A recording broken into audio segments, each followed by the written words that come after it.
You think you live in a free market, choosing brands, news, and tech. But nearly everything, from your coffee to your phone, is controlled by three firms you never elected and can't escape: BlackRock, Vanguard, and State Street. Together, they manage over $25 trillion, more than the GDP of the US and China combined. Their influence permeates every merger, bailout, and quarterly report. As you scroll, shop, and invest, you're already inside their system. Different brands, different industries, different experiences, but trace the ownership. And it all leads back to the same hidden empire quietly running capitalism itself: BlackRock. Top 1 or 2 shareholder in every single one. Vanguard sitting right beside it. State Street, the quiet third seat at the table.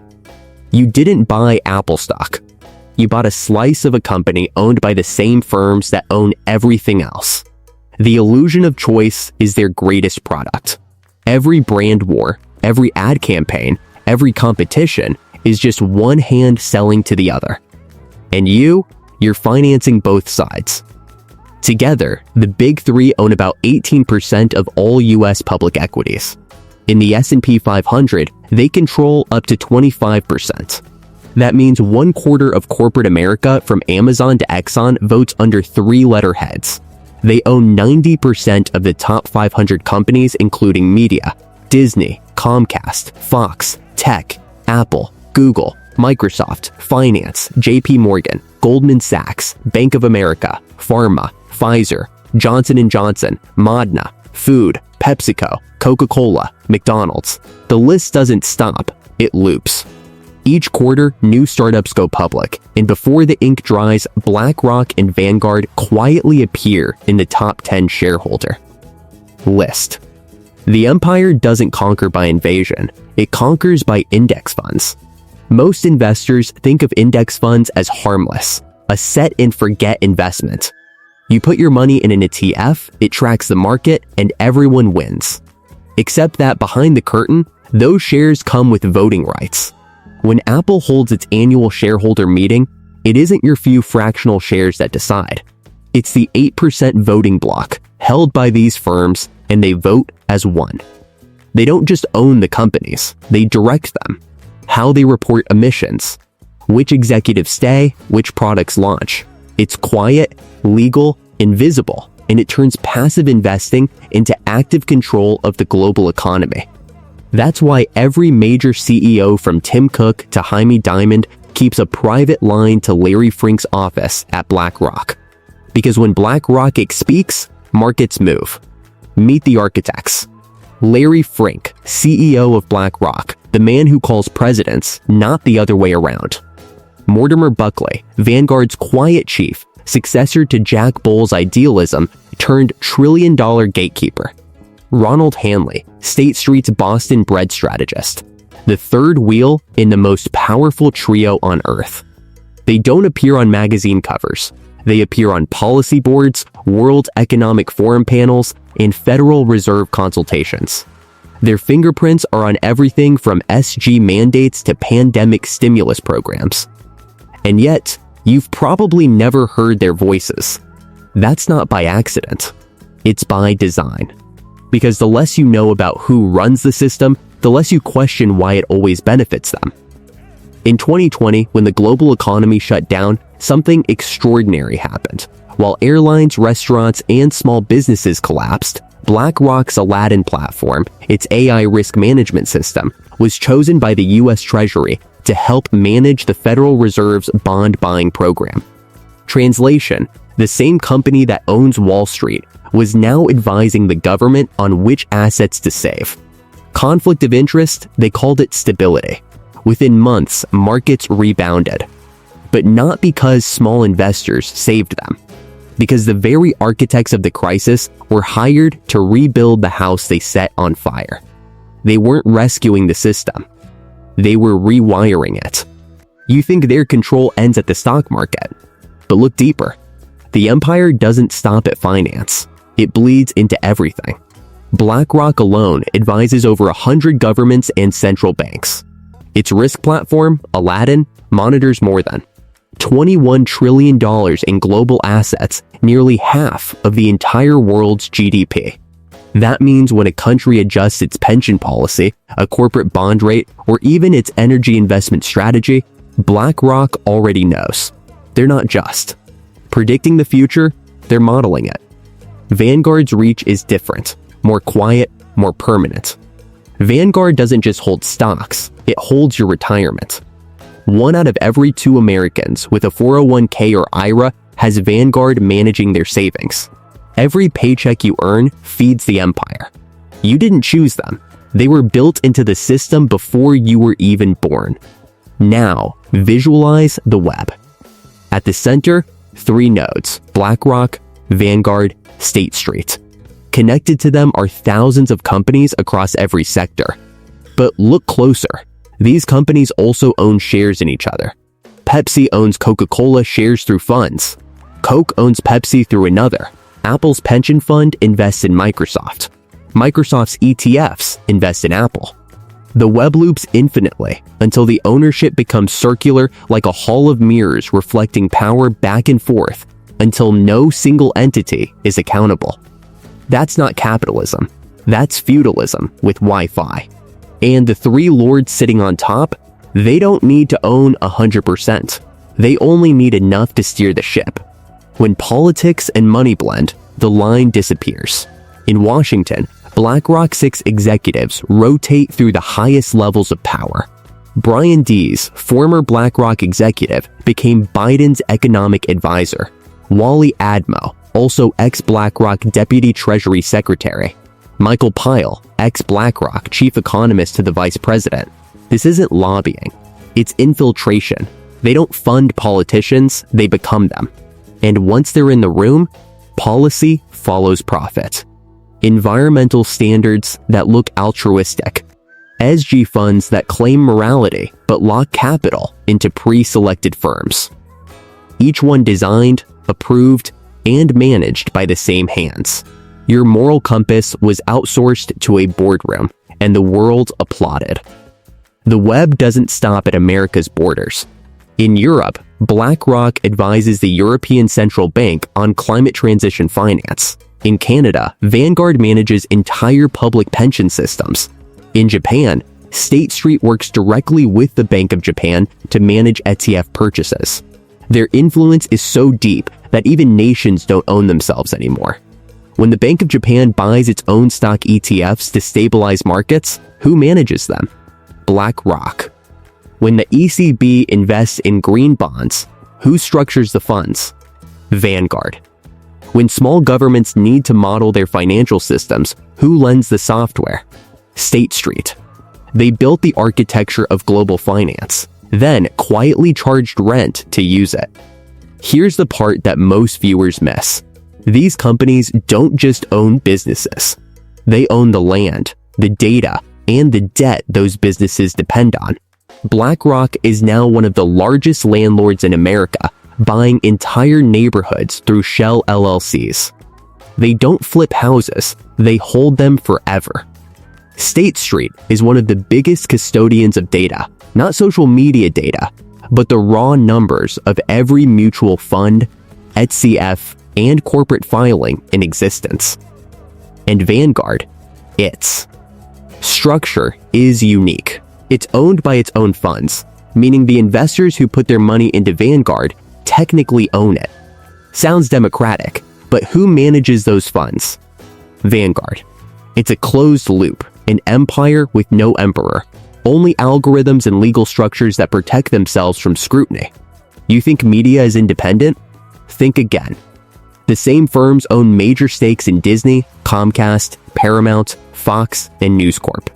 That means whether you're watching CNN, Fox News, or CNBC, the message flows through the same filter. Ever noticed how rarely mainstream outlets discuss index fund dominance? Or how quickly they pivot to diversification when asked about BlackRock's influence? Silence isn't coincidence, it's policy. They don't censor. They starve attention, the modern form of control. What isn't discussed might as well not exist. Now imagine a world where every decision, corporate, political and personal, feeds data back into one system. Your bank transactions, your mortgage, your retirement fund, your news feed, your vote. Each part optimized, monitored, and influenced by one of three companies that profit whether you rise or fall. That's not a conspiracy. That's the logical endpoint of consolidation. They've replaced competition with correlation. And once correlation dominates, freedom becomes statistical noise. The beauty of their design is that it doesn't look like a trap. It looks like convenience. You invest in a low-fee index fund because everyone says it's smart. You hold your retirement account there because your employer auto-enrolled you. You use their ETF because it's in every brokerage app by default. One click at a time, you walk willingly into a cage built of liquidity and trust, and every dollar you deposit becomes another thread in their web. You can't short it, you can't vote against it, and you can't withdraw from it without crashing your own portfolio. The brilliance of the trap. It requires no walls, only habit. At the heart of the empire lies a machine. Aladdin. 20,000 servers humming in unmarked data centers, processing the daily movements of the global economy. Every trade, bond yield, and inflation tick feeds its neural core. It doesn't just observe the market, it nudges it. When Aladdin predicts risk, billions of dollars flow instantly in or out of assets. That movement creates the very risk it predicts. It's a feedback loop of control disguised as efficiency. The algorithm doesn't obey human emotion. Humans now obey the algorithm. Markets feel liquid. You can buy or sell instantly. But in reality, most shares sit frozen inside index funds held not by people, but by structures that never trade. That means true ownership is shrinking. Every crash, every rally, every record high is a smaller group of decision makers moving ever larger pools of static money. They call it stability. But in any system, too much stability is fragility waiting to break. Now step inside the trap yourself. You log into your retirement portal. You see reassuring green numbers. You don't notice that your 401k provider, your mortgage lender, and your insurance fund are all managed by the same conglomerates. A single policy shift, a newest metric, a liquidity freeze, a bond buying program, and your savings, home value, and credit score pivot in the same direction. You think you're diversified, you're actually syndicated. Here's where the evolution begins. The next frontier isn't stocks or housing, it's digital money. Central bank digital currencies promise efficiency and transparency, but who will manage the reserves, custody the data, and build the infrastructure? The same firms already managing global liquidity. Once money itself becomes programmable, the controllers no longer need to own companies. They can own behavior, spend too fast, invest in the wrong sector, donate to the wrong cause, and algorithms can slow, redirect, or flag your transactions before you even know. The leash tightens, but the collar glows gold. Control has evolved through three ages: industrial ownership, factories, railroads, oil. 2. Financial ownership, stocks, debt, data. 3. Algorithmic ownership, the automation of choice itself. In the first age, you knew your boss. In the second, you knew your bank. In the third, you won't know who decides. Only that your options keep narrowing while your screens keep multiplying. They've moved beyond money. They now manufacture reality. Behind the scenes, regulatory walls that once separated asset managers from insurers, from data firms, from banks have quietly dissolved. A merger here, a partnership there, a shared data pipeline until every sector feeds the same triad of custodians. BlackRock runs climate analytics for insurers. State Street provides custody for pension funds. Vanguard supplies ETFs for banks that invest back into BlackRock's holdings.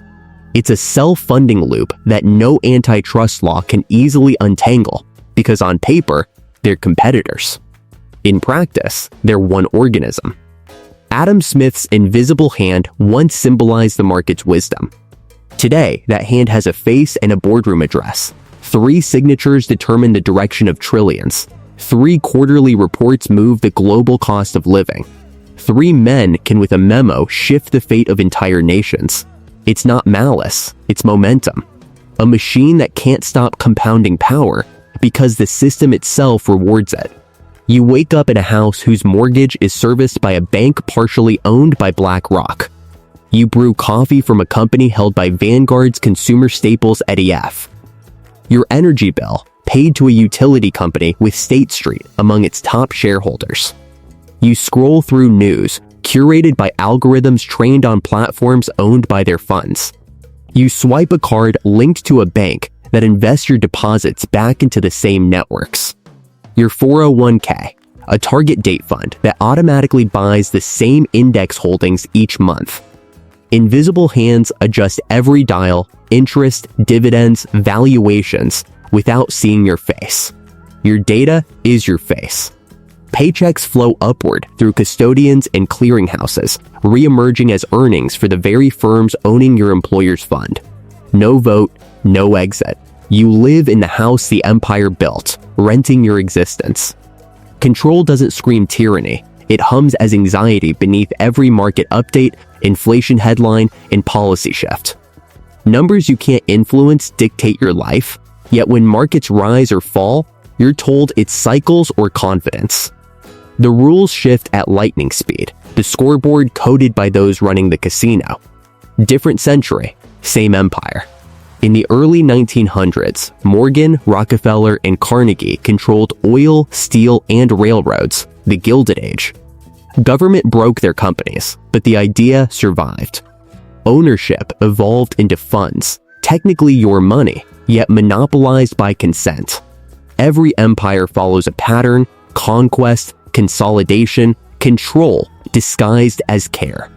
Rome built roads for trade and armies. Britain built telegraphs for communication and oversight. Silicon Valley built networks for connection and behavior mapping. Today, the financial empire builds index funds for stability, but uses them to synchronize obedience. It doesn't need censorship, it just owns everything that matters. In 2020, a virus stopped the world, yet markets soared while millions lost jobs. Stimulus flowed mostly into financial systems, lifting asset prices while everyday people struggled. Algorithms in global data centers celebrated rising numbers disconnected from real lives. You worked harder, but rent rose faster. You saved, but inflation reduced progress. You invested, yet markets often seemed detached from human logic. This isn't conspiracy, it's consequence. Decades of deregulation and automation concentrated ownership and blurred competition. While politics argues over ideologies, the financial system remains focused on returns. Look around. Behind almost every product or company is a ticker, and often an index fund holding it. Every fund seems connected to the same powerful network. You're surrounded not by possessions, but by positions in a system. It feels like you have choices: change banks, switch brokers, vote differently, but every exit leads to another hallway in the same house. Indexes follow you. Custodians follow you. Even daily spending flows through the same ledgers. Freedom wasn't removed, it was absorbed. With every autopay, ETF, and low-fee fund, convenience quietly strengthened the machine. That's the paradox of modern wealth. Efficiency can reduce control. Some warn of a massive passive asset bubble, one where algorithms could accelerate a crash and the same institutions might return to buy what's left. Pattern recognition reveals a simple truth: know where your money sleeps. Diversification often leads back to the same powerful names. Ownership is not the same as access. Systems survive because people forget who built them. History shows every empire falls the same way, not through attack, but when belief disappears. Rome collapsed when its citizens stopped believing. Monarchies faded when crowns looked like costumes. Corporations weaken when consumers see through convenience. Finance may seem invisible, but it isn't untouchable. One question, one refusal, one spark can shift the current. Because every empire runs on belief, And the moment people see the system clearly, that belief can disappear. Like, share, and subscribe for more.